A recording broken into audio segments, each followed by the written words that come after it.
Okay, so everybody make sure you're in the right room here. This is the GitLab CI/CD talk. For anyone who wants to follow along with slides, because there are links to examples of all this stuff, you can go to bit.ly/nerds19-GitLab. That'll get you these slides, has links to the various documentation, example runs of pipelines and jobs and things. If you're looking for me at all, I'm at Pete Johanson, most places, Twitter, etc. So, first of all, who is this guy? Really, who is this guy? I'm a remote dev/manager at Crossover Health. I've used most CI systems you've heard of or maybe haven't. And the key part is I've despised most of them, which is why I really wanted to give the talk talking about GitLab's, in particular their CI system, because I really think that it finds like a nice sweet spot in terms of flexibility and functionality and a lot of cool stuff that you get out of the box for things here. So we're talking about CI. You can talk about sort of traditional CI systems. These were sort of like the first wave of doing continuous integration. Some examples, cruise control. I worked at a company where we built our own in-house CI system. I tried to find some screenshots of this awesome old system. I couldn't for my old coworkers. It was called Fireball. It was awesome. Hudson/Jenkins, TeamCity. Most of those, the way they worked is you sort of configured the tool, and that was separate from the code. They sort of were their own things. But when we talk about sort of the next wave of CI systems, Travis CI, Circle CI, and GitLab, I'd like to talk about where sort of the configuration and the behavior of those CI systems lives with the code. So that's what we're talking about. To start with, I'd like us all just sort of have a baseline so we can all talk about what is continuous integration. Because the term gets used a lot, and I think it's got all these sort of expectations about what it is or what it isn't. But really at its root, and yes, I use Wikipedia, it's a reasonable resource. The practice of frequently integrating one's new or changed code with existing code repository. Note, there's nothing here that says running automated jobs. There's nothing here that says, automating X or Y or Z. Those are side effects of the goal, the practice here, where the practice is getting changes merged into your code. And so the big thing when I'd like to do this thing, here's this goal, I'd like to regularly merge my code. The real question is, how do I do that thing with confidence? How do I do that move all the time? Because that's awesome. And the key part there is practice, right? She didn't do that the first time. She probably hit those trash cans quite a few times, but she managed it, she nailed it, so she did that a lot. She practiced a lot. There you go. And so, to do that with confidence, we need to make certain things be routine, regular, we do them all the time, so that they can give us the confidence that we've added this changed code that I just wrote. I know that I'm not breaking 17 things, right? So, the way to do that is you can shift from occasionally performing things to routinely doing them. And so the goal here, right, is let's get our new changes in frequently. So let's make sure that we can assure that the things that we used to do manually, let's say every time you merge a new feature, you have a team of 10 QA testers that run through some spreadsheet of scripts that they wrote, right? Doing that means, okay, every time I merge a change, it's a big deal. There's this extra friction. There's this extra oh, do we want to do it now? Because then we have to wait for those 10 QA people to run their scripts, right? So the way we can do that is we can enable it via automation. Again, not the goal. The automation isn't the goal. It's the technique to achieve the goal. The goal is I'm confident that this change that I just did works the way it should, didn't break anything that we already had in our system. So doing so, you can drive consistency, detect problems early, remove friction, and increase your bust factor. So for anyone not familiar with the bust factor, if that's me, the developer, and if I got squished, then we can't release code anymore. Right? But if we have a system that's automating the testing, the releasing, whatever, I could have gotten hit by the bus and it would be okay. The system would continue working, we could continue merging new changes, and people might be sad, but they could still get releases out. So, an example of some of those tasks that you might want to automate to give you that confidence in bringing those changes in frequently and often. We're talking about things like compiling your code. There are huge code bases, let's say like the Windows code base, where literally no one developer compiles all of that code on their machine, right? So we might automate the task of compiling code so you know that when you check in your one little piece, the thing still compiles. Like that's a baseline, right? Like I can still compile my code. Other tasks, you might run your tests. And that's an important one because we're talking about that confidence. You're going to have that confidence if you know that all of those tests that we already have in our system, after I merge this cool new whiz-bang feature, all of them still work. Great. I haven't broken anything, and probably I added more tests, right? And so I can do this on a regular basis if I can run these things on a regular routine basis. Similarly, you might generate documentation. You know, it might have been that previously when we merged in this new change, let's say it's a new API endpoint and you're deploying your API. If before someone needed to hand write documentation and craft the HTML to document this new API, then every time you release a new API, there's like, wait, we got to wait for that person that writes the documentation to produce that HTML there. And maybe now the answer is like we write inline code comments that generate the API documentation automatically. So there's that removing that friction of merging my code frequently because I don't have to like worry about the timing or so on and so forth.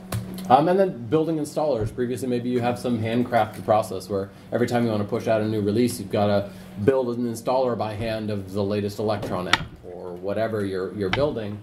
You might want to automate that as well and do it all the time. So when it goes to actually release the thing, like, yeah, okay, we built that 17 times yesterday. I know I can just push this release and I can build it and release it next time. So that's continuous integration. It's getting your changes into your code base and having the confidence to do that on a regular basis. So then, the other term you'll hear thrown around, continuous delivery. And here, it's a slightly subtle take on this. This from continuousdelivery.com, which I never knew existed before I started on these slides. The ability to get changes of all types, the changes that we just talked about merging into your code base, including new features, configuration changes, bug fixes, and experiments, into production or into the hands of users safely and quickly in a sustainable way. So here we're going sort of the next step. Like not only can I know I can merge my changes on a regular basis and reduce the friction to do that, now I want to take that next step, like, okay, I've merged those changes, how do I easily get that into production? Let's say roll out some new feature or roll out some bug fix. Or how do I get it into the hands of end users as a bug fix of our packaged Electron app or our iOS App Store release, right? So that's continuous delivery. Not only am I merging my code changes, I'm actually pushing it to the next step. I'm getting it out easily, quickly. I do the release process routinely so that it's not a big deal. And so, tasks for that, we're talking about like publishing to mobile app stores. You might have it so that, every time you tag a new release, your CI/CD system is automatically building, signing, and then publishing to the App Store in an automated fashion. Instead of, okay, it's time to do a new app release. I'm going to take the next 2 days to prepare stuff and write up, take screenshots and all the stuff, right? So publishing to app stores is something that you can do on a continuous basis, or at least automate so that it's not an arduous, like, okay, I have to do this big manual process. Performing / updating Kubernetes deployments. If you went to Jerry's talk just a few minutes ago, there she is. You might do this thing. You can do your kube control apply and change your Docker image version that you just built as part of your build stage, and boom, Kubernetes is now rolling out those changes that you just compiled, built into Docker images, whatnot. Or publishing libraries to repos or registries. Let's say you've got some Node module or some F# cool NuGet package, or you're writing some cool Java package. You can publish those things to registries. So every time, okay, we're ready, we like these changes. I'm just going to tag my, add a new Git tag, and boom, I'm not writing commands to publish things anywhere. My system's doing it for me. It makes it easier so I can put out bug fixes, I can roll out new features, and my time is spent focusing on the thing I'm making, not the process around getting it out. So, and then I mentioned sort of releasing other executors like Electron apps. So, in the context of those goals, continuous integration, continuous delivery, I want to talk about GitLab because it happens to be one of the tools I really like. And I'm going to show folks how you can use GitLab to do some of the stuff I was just talking about. So, at a high level, GitLab CI/CD is a core part of GitLab. And what I mean, I'm sure at least some of you are familiar with GitHub, and GitHub's really cool, really powerful. But when it comes to doing CI, you don't have an option with GitHub. You now start searching the third-party services that integrate with GitHub. And they might have various levels of integration with GitHub for webhook integration and pull requests showing statuses of whether your CI jobs work well or not. It's actually built into GitLab, which is really cool because you get things like, every single commit on GitLab, you'll see a little green check mark right next to it inline based on the status of the CI job that ran for that commit. It's very deeply ingrained. There's a really neat feature where you can check a mark and say merge when CI passes. So if I'm doing a pull request review, as long as I know that the CI job's run, merge this for me, and GitLab will just do it for you. So it's a core part of GitLab. It's got really deep, nice integration. It is also useful for GitHub projects. So if you are wedded to GitHub because the community tends to work on GitHub, you can still have GitLab work with GitHub. It basically does an auto git mirror into GitLab, and then it can run all of the CI stuff. So if you're not ready to make the jump to GitLab for maybe your source control, you can still use this tool, which is really neat. And like a lot of the recent tools, it's plain text files describing your pipelines and jobs, so it's part of your revision control. And it can use Docker or machine executors to run these various jobs. And the cool, really key part, which I really like, it's open source. So I don't know if anybody heard the news recently, Travis CI just recently got purchased. It was a continuous integration tool that a lot of open source projects used. And basically they laid off a bunch of developers and they've strip mined it for tech. And so, if you're using Travis, you're sort of beholden to this company to do that. It is a commercial company that drives an open source project and has a commercial version of it. So you can install GitLab yourself and run it. I attempted to do that for the slides here. I ran into weird issues with I didn't have a DNS name that would work in my local network, and I scrapped it. But you can install GitLab yourself and just run it. The GNOME Foundation, Free Desktop Foundation, they're all using GitLab right now for both managing the Git repositories and doing CI/CD and pull requests and all those other things. So when we're talking about GitLab CI/CD, there's really two main building blocks which we're going to talk about. We're going to talk about jobs and jobs that are composed into pipelines. A job is something like compile code or run some tests, and pipelines are a collection of these jobs that are going to work together to do things. So here is the simplest hello world, and it's YAML. I don't have that cool diagram of 5 level deeps of YAML like Jerry did, but it doesn't tend to get that bad with GitLab jobs.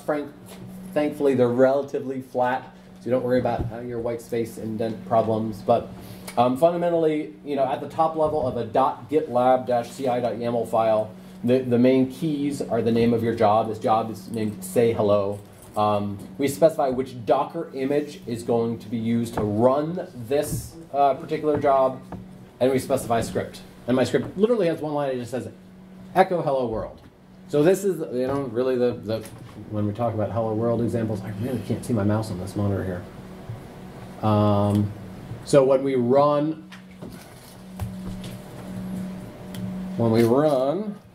a hello world, you can see that GitLab, it showed this, which pipeline ran this, which commit triggered this, my commit message, and I can see that mine passed. Now if I go look at this specific pipeline, I can see in my job here, there's one job called say hello. It's passed because the echo command returns a 0, status code when you run it. I have run hello world. And this is the fundamental, this is what a GitLab job is. It's going to clone a repository, it's going to run our script for us. So there's your fundamental basic building block. It's a job, it has a certain image, Docker image. You can use machine executors if you want to take that approach. For that it would be like, it's Ubuntu trusty, let's say, and you can run a certain script there. I would say if you can use Docker images for your executors, only because it gives you a lot more flexibility. It's a much narrower focus in terms of what's included in your container. It should be faster, and you don't need to worry as much about version changes or tweaks in the dependencies in the OS, like Ubuntu, affecting how your image runs. So most of my examples here, I'm going to use the Docker type jobs and executor to do that. You do have options, though, for other things to do here. So that's really your basic building block. It's a job with a name, a certain script that runs. So there's your hello world. So where it gets fun is where you start composing these little jobs into a pipeline of things. So you saw I loaded up that thing. Its pipeline was just one job. But the fun part comes when we start composing those with multiple stages for things. So stages are a way that you can break tasks into logical jobs combined into a pipeline. And so the cool thing about this is you can use different Docker images for those different jobs in that pipeline. And so they can be polyglot pipelines. Maybe part of your pipeline is running some RSpec tests or some PHP tests. And maybe some other job in your pipeline is uploading results to some service for code coverage. And the best tool for uploading code coverage is some node package. You don't need to okay, then I need to use a machine executor, so I've got this virtual machine that's got 70 million things installed so I can run both Node and PHP and Ruby. We can compose these smaller jobs with whatever best Docker image and tools make the most sense for these pieces of our pipeline. And you can have multiple jobs per stage. So to give you an example, you might have 2 stages. Now, GitLab will give you by default a set of stages that you can assign your jobs to be part of. I think the default ones are like build, test, package, deploy, or something like that. But you can be very explicit. You can add custom stages if you want. Maybe one of your stages is like do a happy dance stage, and there's 3 different jobs that dance, do like the cha-cha or whatever. It doesn't matter. So it's an arbitrary set of stages that will run in the order described in our file. So in this case, we're going to run all of our jobs in our build stage, and then after that, we will run all of our jobs in our test stage. In this case, here's a little simple Rust example. You can see that I've chosen to use a Rust image at the GitLab CI file level, so it means all of my jobs are going to use that same image. If you wanted to, you can do that. And I've defined 2 different jobs here, a build job and a test job. And the build job happens to be named build. It could be named say hello. It doesn't matter. But I've specifically tagged this as being in the build stage. So this thing, the build, is going to run a cargo build for its script. And only if that build stage, all of the jobs in the build stage, pass, will it move on to the next stage in my pipeline. So my next stage is the test stage. If my cargo build failed because I have code that, I put in some stupid typo, or cargo, wasn't happy with one of my dependencies missing, whatever. If that build failed, it will not run the subsequent stages here. So I won't have my test stage run if my code can't compile in the first place. And so this is the basic way that you can take multiple jobs and define different stages to run them in. And so if we take a look at that here, I can see that here's a simple example. Now instead of that pipeline that just had one thing, I can see that I have a pipeline that has a build stage and a test stage. Now I happen to only have one item in here, but I can actually have multiple builds that I might want to do and multiple tests that I want to do. Let's say I'm doing something that I want to be able to make sure I can build it both on Fedora and Ubuntu and Red Hat, let's say. I might run multiple builds, one for each base Docker image, and as long as all of those run, I might run my tests, let's say. Or maybe I have a publish, where I'm going to publish things to 2 different app stores. I'm going to publish, my React Native application both to the iOS App Store and the Android Play Store. So I might have multiple publish jobs in the publish stage, for instance. So the stages let you build up a pipeline that composes these smaller jobs into more complex behaviors where different things depend on other things, so on and so forth. So it gets even more interesting because each of those jobs in that pipeline might produce a set of artifacts. Now, unfortunately, I'm not talking about these cool artifacts, as much as I would love to have those happen when I do a build. No, we're talking about, for example, from a test task. A test task might produce end result stuff that other people care about. So when you're running your test, you might generate a test report. It might be JSON, it might be lovely XML, gobbledygook, whatever. There might be some report of both the passes and failures of your test. But that might not be all that gets created as part of a test task. You might also have some code coverage report. So not only did you run your tests, but you were running them instrumented, so you have code coverage analysis of which parts of your code actually got tested. So you might have some .lcov file that's getting created as part of the same test task. Similarly, certain tools like Cypress might be producing screenshots or videos as a result of your test task. And you might want to capture those to just record them. So if on test failures, you can go see, like, why did Cypress not find this DOM element I cared about, whatever. So there might be screenshots and there might be videos, other sorts of artifacts that might be consumed in different ways. So why do care? Sometimes there might be downstream tasks. So that code coverage report, you might want to upload it to coveralls or any of the other code coverage services that nicely show you percentages and which code is covered, whatever. So there might be other tasks that need to take your artifacts and do something with them. You might want to store them for download. I was recently fiddling with some project where I wanted people to easily be able to download some plugin for testing when I was in early stages of exploring whether it would work. I was able to add some download links for the pre-built plugin.so files both for Ubuntu and Fedora, and I could do that because I stored artifacts for them. Great, and then other people can download those artifacts, Electron apps, whatever. And then really important, they might be really relevant for failure analysis. So part of this is doing these things with confidence. Part of that means sometimes it's going to break, right? And so artifacts can help you have the the details around, okay, what did I do wrong? Where's that DOM element that disappeared in my Cypress tests? Or where's that one RSpec test that broke, right? So, and then also you might use them for deployment.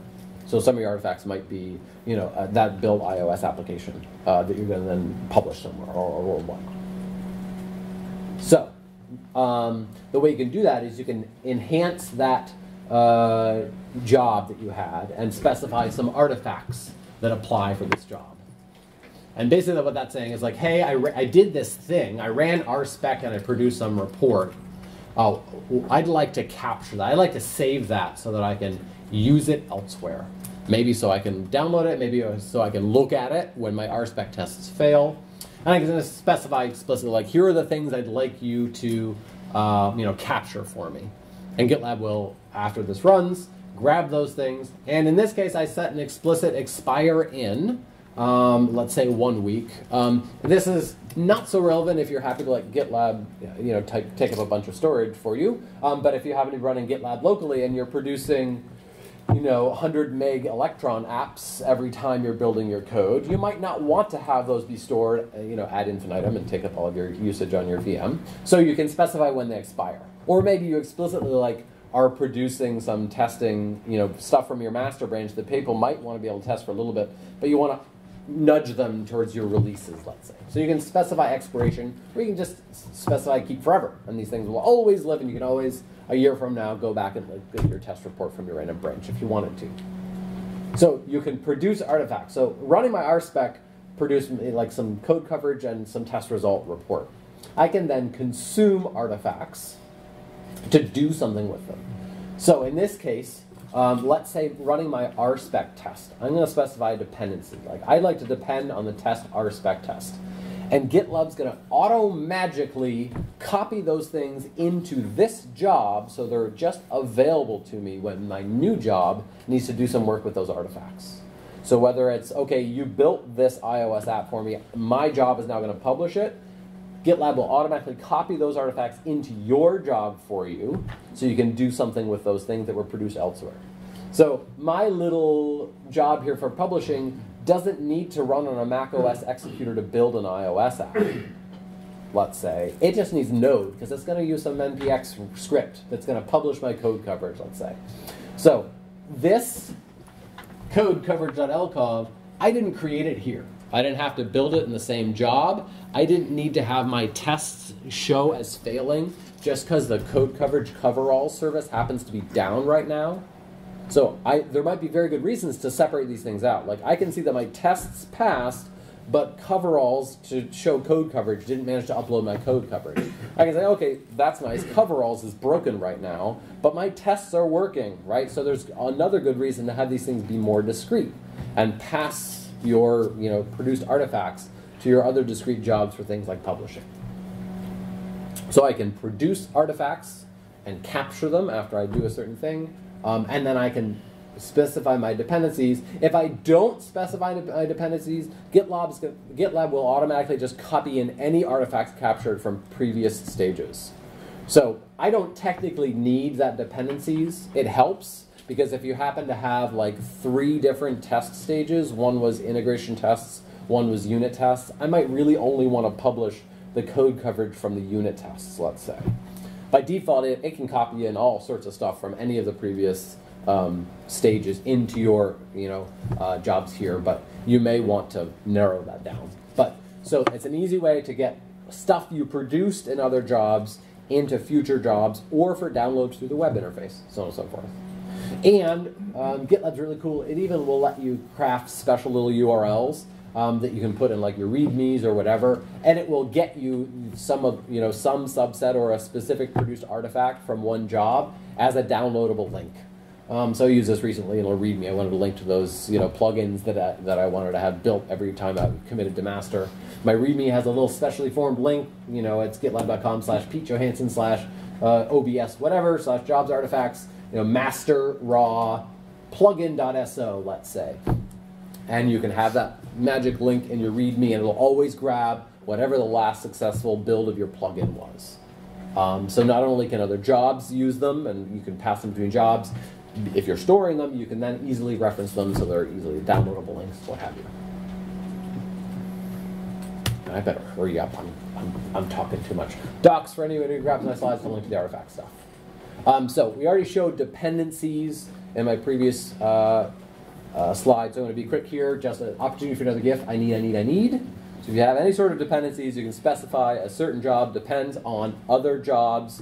For things like my publish iOS to the App Store specifically depends on the build for Mac OS. And the publish to the Android Play Store specifically depends on the build for the Android app, let's say. So you can be very explicit about your dependencies. I won't show an example. We had one for the artifacts example. But it lets you be more selective about which of your jobs in this stage depend on which jobs in the previous stages. So an important feature here is you can use selective branches or tags to decide which jobs will run depending on whether you're on your master branch of your repository, or if you're running on a tag, like a version tag of your repository. So this is really useful for publish operations for release tags. Like let's say our master branch where we're doing all our development, we want to always run our tests, we always run our generate documentation, we always upload code coverage reports, we want to do that for pull requests too, but we don't want to publish a new NPM module version every single time we are running code, committing to master. We might only want to do that for our quote-unquote release versions of our library we're building. You can also do this for extra checks and fixes for branches for pull requests. Maybe you want to run prettier on the JS code and report problems with linting errors or whatever, specifically for pull requests, so that you can guide contributors to your open source project to match the coding styles, whatever. So here's a real world example. This happens to be some fun F# thing I'm fiddling with that will publish new NuGet stuff to the public NuGet repository. So I'm saying that I'm only going to do my publish job for tags. So I'm not going to publish a new copy of this library every single time I build, but when I tag this, when I git tag, I specify 0.1.1.1, it's automatically going to just do this publish stage. It's going to do all the other stuff first, so it's still going to run my tests, it's still going to compile the code to make sure it compiles right. It's just only in my tags. I'm also going to now, in the deploy stage, I'm going to publish this thing to the NuGet feed for everybody else to get it. So this is part of an example of using these tags for continuous delivery. Like once I set this up, I never had to publish the new versions of my library. I literally just had to tag my repository when I was ready for a new version, and it automatically just happens. So you can use only, and then you can use except sort of the equivalent, only include listing versus exclude listing, to be a little more careful when you do run certain things. Environment variables. There are a bunch of environment variables that are built in that will just be available to you inside of your job. So things like CI commit ref slug. This is going to be like the name of your branch, whether it's master or it's feature slash I made this cool new thing. It might be the CI job ID. Maybe you want to produce stuff for your code coverage reports that links back to the job automatically. So there are a bunch of ones that are built in that you can leverage. So in my previous slide where I was doing the, where I was doing this publish, I built a specific version using a CI commit ref. That was my tag number, so that my job, no matter what tag number I tagged, I pulled in an environment variable to tag the right library version I was publishing to the NuGet feed, for instance. So there are a bunch of built-in ones that you're just going to get for free, and I linked to the documentation. So this easily lets you have some context around what this job is. Which branch is it building for? What version tag is it? You can even, if you write very generic GitLab configuration, it might be able to just generically do it based on the project name. So I can copy this exact same config to like 17 versions of my library that all get published the same way, and I'll publish the right project name properly if I use that environment variable. So they let you do things a little more dynamically inside the specific scripts of your job. You can also add some specifically in your YAML. So let's say we want to override where Cypress is downloading the binaries to, so that we can cache them properly. We might compose a new environment variable that's built off of other existing environment variables. So you can also declare some specifically in your GitLab YAML if you want to. And then a really powerful feature is you can actually add them in the repository configuration. And not only can you add them in the repository configuration, you can specify which environments they apply to and whether they're protected or not. So let's say you have an open source project where you want to be able to do that thing where we automatically publish things to the NuGet feed.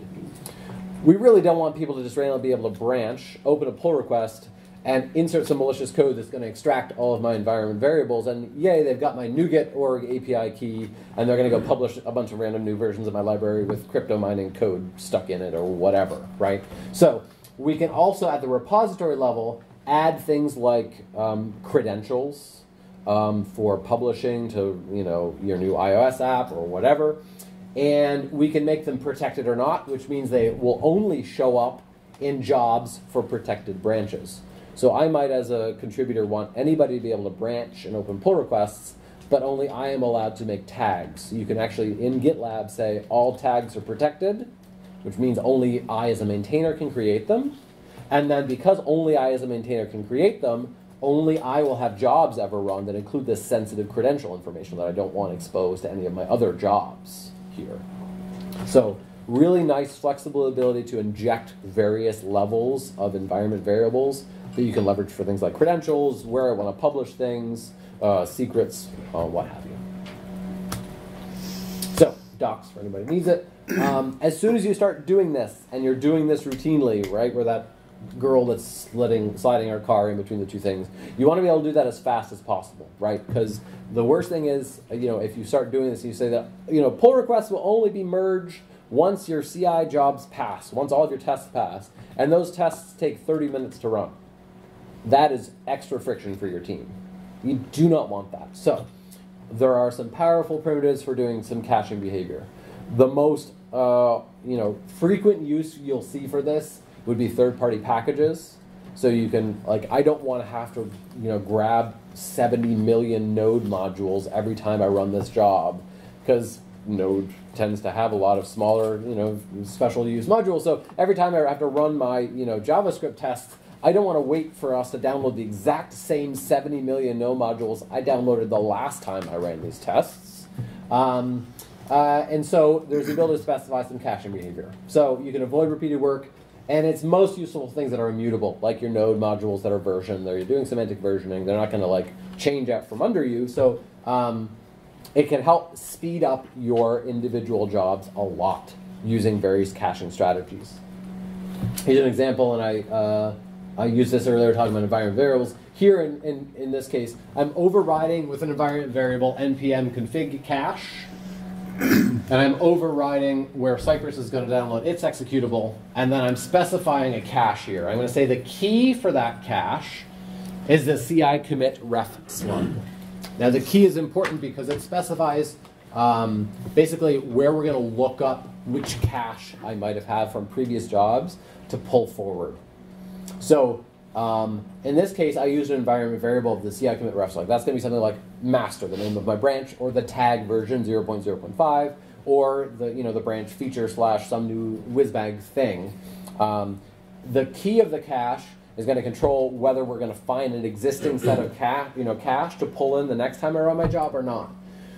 Most often than not, you don't want, okay, I added some new node module in master to make all those other jobs blow away and have a miss on a cache and have to download those 70,000 node modules again.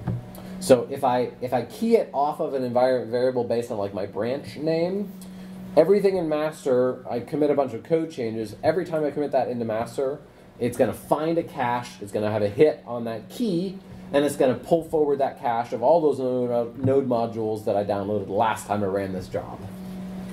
But if I branch and I add a bunch of new dependencies, or I update versions, that should make my master branch all of a sudden have, it's missing all these node modules it expects, and all of a sudden I'm downloading them all over again. So the cool thing is there's some flexibility in that key. So there could be certain kinds of things that you want to cache that no matter what branch I'm on, I always want to cache this thing the same way to make it available to all other branches. So you can control that with that cache key. And you can just specify that what paths in your job you'd like to cache for next time, and you'd like to have pulled forward the next time I run this. So in this case, if I'm doing a bunch of code changes or I'm fixing my tests, it doesn't need to re-download all 70,000 node modules every time my job runs. It's going to be much faster. So, services. So, as soon as you start diving into the world of Docker and running things, you might have a need to have other collaborating services being available in order to run your tests. So, what things services provide is it lets you run additional Docker images alongside your main job image.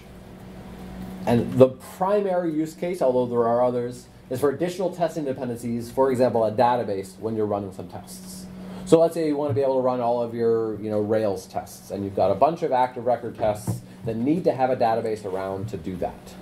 Now, you could choose to, for your tests, use SQLite instead and not need to hit a real database. But then you're not actually testing what your real environment is going to be like in production, right? And maybe SQLite does something different with big enums versus other stuff or whatever, right? So ideally, your test should as closely replicate what your production use would look like. And so maybe you want to have MySQL running for you to run those tests. So I can specify as a service MySQL here. And before this script runs, before my job runs, GitLab is going to spin up an instance of the MySQL Docker image for you, and it's going to expose it to you on a local port so that you can hit localhost : whatever port MySQL runs on, I never remember, for you to do your tests against. So by using services, you can have, it's kind of like a mini Docker Compose, right? It's going to let you have a few other services working together so that your main job will be able to leverage them and talk to them. So in this case, my before script is going to actually, load the schema and seed our database so that my script of running my RSpec test, which is going to do a bunch of Rails, active record, hitting the database, saving stuff, deleting it, whatever, has an instance of MySQL to run against to do those tests. So services are a pretty cool way that you can branch out a little bit and have more working together as part of that job. And then another example of this is you can do Docker and Docker. So, I mean, if you really want to have nested Russian dolls of Docker inside of Docker, inside of Docker, inside of Docker, you can do that if you want to. But basically, you might want to use a Docker image to create new Docker images as part of your job. Maybe one of your things that you're doing is you're building a new Docker image as part of one of your jobs so that you can push it to a certain registry so that downstream jobs can actually deploy those to your Kubernetes cluster, let's say. So I'm going to actually have another service, lo and behold, it's leveraging that same service behavior that you can use from MySQL. But here one of the services is actually going to be Docker and Docker. So it's going to run another Docker image next to me that's letting me have Docker do stuff for me, build images, let's say. And so I'm going to specify I need the Docker D&D, Docker and Docker image, running as a service next to me. And I'm going to use the environment variables that I talked about being able to use before. I'm going to specify, tell Docker where to find a Docker D to interact with. Because my image itself isn't actually going to have like Docker images building or whatever. But by overriding these environment variables, I'm telling the Docker command that's going to run in my scripts where to find that Docker service that's running for me. And so I can do things like having Docker build stuff for me, and the service that I have running next to me, my Docker D&D, will do it for me. So my script is just running in a basic Docker image. It's got a separate Docker build thing running as a service next to it. And I can log into my registry. I can do a Docker build to build my new Docker image, and I can push it to that container. So you can do this nesting Docker inside of Docker inside of Docker if you need to, which is pretty darn powerful because you can do all sorts of cool things with continuous delivery and Kubernetes deploys and whatnot by doing this sort of stuff. So you can actually do Docker inside of Docker if you need to. And I better hurry up if I'm going to have any time for questions here. So oftentimes you'll hit the case where you want to have a lot of jobs that look really similar.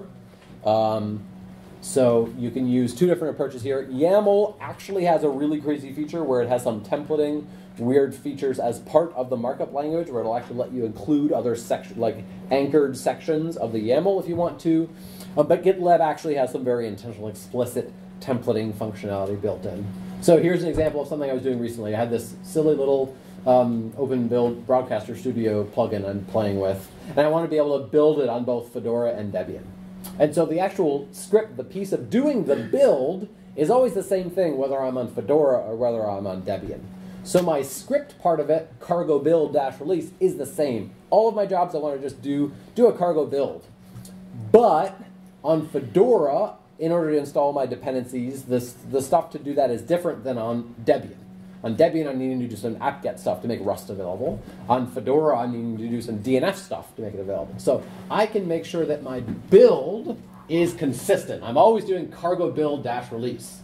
But I can extend that, extends.build, so that both my build Debian and build Fedora have the same script they're going to run. And if later I say that my cargo build needs to produce documents too, and I need to do cargo build as dash dash docs, I don't need to change it on each of my specific Fedora build or Debian builds. It will get inherited. And then I can make my before script do different behavior. I can do apt-get versus DNF. And so you can do something similar with YAML anchors. I find that to be really confusing and weird. It also doesn't do some of the nested merging of the YAML stuff out of the box that you can get if you use the extends behavior. So given the options, I would prefer GitLab's version, but this is like a pure YAML solution. If you just love YAML, you could do this way. And it basically lets you merge in all of the keys from an anchor defined somewhere else. And that's actually a built-in YAML feature of all craziness. This is basically saying, hey, add in all the stuff found over here. So you can do that if you want to as well. GitLab Pages. So if you've ever used GitHub Pages to like host static HTML before, it's basically like I need to specify in some config somewhere which branch I want to use. I need to specially put it in some spot, and maybe it supports Jekyll or one of the things. The cool thing about GitLab CI being a built-in part is the GitLab Pages is literally just a specially named job. So in order to publish something, you just need a job named Pages, and we don't care what Docker image you use to produce it. We don't care where it comes from. All we're going to do is we're going to say, have this job named Pages, and there's a certain set of artifacts that I'm going to capture as a part of that. And I don't care how you produced it. I don't know. It could be dynamically produced, as opposed to like I'm going to commit stuff to my GH Pages branch just so I publish a GitHub Pages. So I might publish the latest API docs for this TypeScript library I wrote. And the build job is the one that actually produced that. It was part of my Webpack pipeline that I produced some HTML API docs. But my Pages job is going to be on the deploy stage, and it's just going to capture some artifacts in the public directory. So in this case, I pulled in the artifacts from a previous build, and my script was literally like, let's copy them into the public directory. I captured public, boom, it will publish it for you. So by GitLab CI being a core part of it, the ability to produce GitLab Pages is entirely more flexible. They can come from some random job, it doesn't really matter. They could be just static, whatever it is, very flexible for producing them. And so my slides here, if you ever link to them, are hosted on GitLab Pages, so every time I push my slides, literally runs a little job, and boom, they're updated. Very quickly here, you can use non-Linux and non-Docker runners for things like Mac OS, Windows, other architectures like ARM or FreeBSD. You don't get them out of the box if you're just running on the GitLab.com service. And so if you're needing to do more complex things, like I'm going to build iOS applications on Mac OS, so on and so forth, you have to register your own runners. So basically, because it's open source, you can literally add a new runner to your little Mac Mini and connect it to your project, and then any of your jobs that are tagged a certain way will run on your little Mac OS runner instead. So there are other services like Circle CI that I feel like do this. You get a little bit more out of the box with these. So like Circle CI has Mac OS executors. You don't need to worry about like having your own Mac to run those jobs for you. So this is an area where I imagine, certainly for the Mac OS case, they might do more soon. But for now, it's possible. And I'm really out on time. So environments, this is part of the CD, the continuous delivery part. You can basically define multiple environments like review, staging, and production, have different environment variables for those different environments, and then deploy them. So if I have a deploy staging job that only runs on master, I can specify the name of the environment and the URL for it, and GitLab will automatically have links to that URL for the jobs for that branch. It'll track what version is deployed to that environment as you go, so on and so forth. So it's a really powerful tool to do continuous delivery pieces and have different environments. Similar, like here's the production version. It's a similar thing. Really, it wouldn't be master. That would really be tags, let's say, perhaps. But you can then see, like, here's my staging environment. And you can see which items was a certain job run on for that staging environment. And you can do rollbacks and redeploys, and it's got all this cool stuff built in for managing the concept of an environment and what version is running, or switching back to older versions in that environment. And then as part of that, there's this really cool feature called review apps, where if you build up dynamic environments, it will actually automatically create a new environment for each pull request and deploy it. And if you have some awesome wildcard stuff set up with Kubernetes, for instance, if you have an ingress with a wildcard, it'll automatically deploy a new version. So like based on your branch name, a new environment named feature / some new thing .review .gitlab.com or whatever would automatically get spun up during the review process that you could interact with and test. And then once it's merged, it'll bring that environment down and get rid of it. So when you build on these little primitives, you start getting really cool stuff like review apps. So here, the name of your environment is actually dynamic. I pulled in an environment variable, and then you get a magic, slug for the URL for it, and GitLab will actually show links to that inside of your pull requests, so on and so forth. So that's it. I went long as much as I tried not to. Questions, quickly. Yes. What do you think really sets GitLab CI apart from Circle CI? Yeah, so the question was what sets GitLab apart from Circle CI. I think those two are the two that I like the most. I use Circle CI at work right now. I'm very happy with it. I think that the pipelining, the way that dependencies are passed between them, is a little bit nicer and clearer than the workflows are from Circle CI. In my Circle CI, I find myself like I've got to have the workflow over here and define the workflow and its dependencies, and that's separate from the jobs themselves, which on some level I could see as being a plus, but in my mind it makes the configuration a lot more complicated than it needs to be. I feel like the GitLab, the projects where I do GitLab, I end up having a much clearer configuration and set of jobs in my pipelines than I do in the equivalent for Circle CI. I do like Circle CI as well. It's not open source, so like GitLab, like for that wins for me. It's a little more power, and the CD stuff is stuff that you don't see Circle CI doing yet. In terms of that deep integration for things like review apps and environments, like that's not built in, and it's a core part of this. Yes. How do you know what services are available? Service, if any Docker image. It's literally go to hub.docker.com, and if you want it to be the MySQL image, or so if it requires a little bit more of the Docker foo to do that, but it's basically any Docker image. And there's ways you can actually you can specify specifically, I want the MySQL :56 if you want that specific version of MySQL, for instance, based on tagging. But yeah, it's literally just whatever arbitrary other Docker image you want to run alongside. Even private? Yeah, there is the ability to pull from private registries, and there's actually you can use the built-in registry in GitLab for stuff. So you can actually, if you need to, build new images and publish them to that private registry that's built into GitLab, and then use those same images for services and like downstream jobs too. Yes. All the way in the back. I didn't really catch how the caching mechanism works. Is it an HTTP proxy? Is it just file caching? It's file caching. So at the start of your job, it'll look up the key, and it will look for an existing cache item matching that key. And if it finds that, it will basically, after it spins up the Docker image, it will copy in those files and make them like they're literally on the file system for you when you then go to execute your script. And then similarly, as long as your script passes, it will look at that same caching directive to look at which directory you should then zip up again, basically to save for next time. Yeah.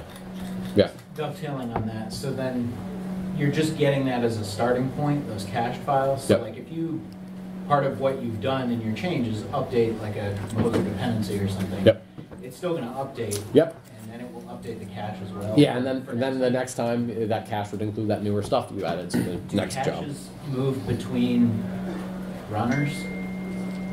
They're like any multiple runners would get the cache is sort of central to the service. So it's central. Yeah. It basically each runner will grab the cache from the central service to then do it. Yeah. Other questions? Cool. And I'm not totally off. Some links. Again, the slides here. QR code, because that was funny to include that in my slides. And for anybody that's been to a previous talk, feedback, that really love some feedback both on the summit itself, and if you want to give me feedback on this talk, that's nerds.ngo/feedback.